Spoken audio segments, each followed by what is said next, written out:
पेरूमध्ये आपण 4 मजल्याची शेती करू शकतो. इथं पहिलं झाड आहे, हे पहिलं झाड पहिल्या ठिकाणी बांधलं. इथून जर मध्ये 3 झाडं सोडले तर पुन्हा 4थ्या नंबरचं झाड त्या ठिकाणी बांधलेलं दिसेल. 4 नंबरचं जर पाहिलं हे पहिलं झाड, या पहिल्या झाडाला पण इथं मोठ्या प्रमाणात हार्वेस्टिंग झाले. हा साधारण 9 ते 10 महिन्याचा प्लॉट झालेला आहे. त्याला माल यायला सुरुवात झाली. बघा 2 नंबरचं झाड आहे. 2 नंबरच्या फांदे आपण ह्या झाडाच्या तारीवर बांधलेले आहे. आता त्याच्या शेजारचं झाड जर बघितलं तर हे 3 नंबरचं झाड 3 नंबरला बांधलं आणि 4 नंबरचं झाड या 4 नंबरच्या सिच्युएशनला बांधलं. त्याला वरती गुच्छचे गुच्छ पेरू आलेले. त्याचा माल हार्वेस्टिंग पण चालू आहे. काल परवा दिवशी याच्यावरला माल काढलेला आहे. आता ह्या झाडाचं वैशिष्ट्य काय बघा, हे 1-1 फुटावरच झाड लावलंय, पण याला पण 20 किलोच माल येणार. 20 किलो एवढा हे उत्पन्न वर्षभरामध्ये देणार. याची एकच फांदी आपण कितीतरी अंतरापर्यंत घेऊन जाणार आणि नको असलेली फांदी आपण इथून काढून टाकणार. ती फांदी आपण ठेवणार नाही. आपण फक्त त्याला एवढ्याच फांद्या ठेवणार. ही फांदीला मी कट केलं कारण ही जी फांदी, हा बरोबर, या फांदीला आता माल नाही. याला आपण स्टॉप आणि गो पद्धत म्हणतो.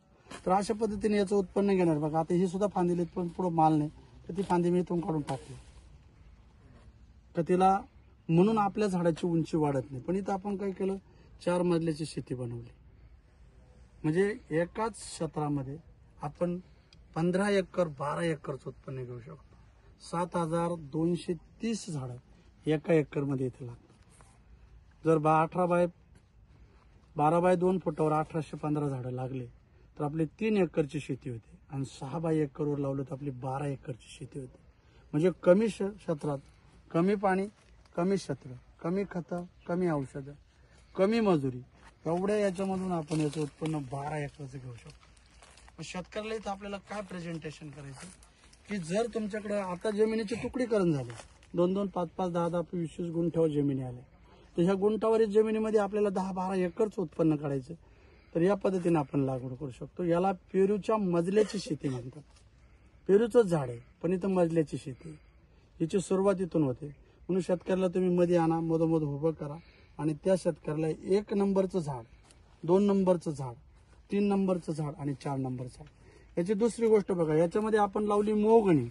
ही मोगणी सरळ वर निघून जाणार आहे आणि ह्या प्रत्येकी 10-10 फुटावर 5-5 फुटावर मोगणी लावलेली आणि ती झाडाच्या शेजारीच आहे.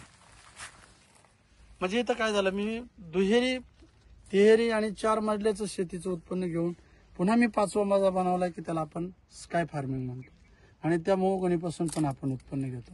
आता इथं वैशिष्ट्य काय बघा, मोगणीचं मूळ हे सोट मूळ आहे, ते सरळ खाली गेलं, त्याचा इतर पेरूच्या झाडांना डिस्टर्ब आहे. आणि नंबर 2, ते वरती आकाशात निघून गेलं, याला स्काय फार्मिंग म्हणतात. आता त्यामुळं काय झालं की ह्या झाडाला इथं डिस्टर्ब आहे. याची फक्त मी फांदी तोडली आणि त्या झाडाला इथं मोकळं केलं. ते सरळ वरती उंच निघून जाणार आहे. म्हणजे याची छाया सावली पडणार नाही. पडली तरी ती लांब लांब पडणार आहे, पूर्ण दिवसभर फिरणार. तर अशा पद्धतीनं आपण इथं कमी क्षेत्रामध्ये जास्त उत्पन्न घेतलंय. म्हणजे एका एकरामध्ये 12 एकरचं उत्पन्न घेतलंय. ज्यावेळेस शेतकऱ्याला आपण 2-2 फुटावर झाड सांगतो त्यावेळेस तो आश्चर्यचकित होतो. पण इथं प्रत्यक्ष 1-1 फुटावर आणि त्या झाडाला एवढ्या मोठ्या प्रमाणात बघा किती माल आलेला. त्याला इथं प्रत्यक्ष बघायला मिळतं नाही, तो समोर त्याला पूर्ण लडच्या लड माल आलेला आणि तो प्रॅक्टिकली बघितला त्याचा विश्वास बसतो आणि माणूस त्यानुसार मग इथं लागवड करायला तयार होतो. आपण आता पुढच्या शेतात जाऊया.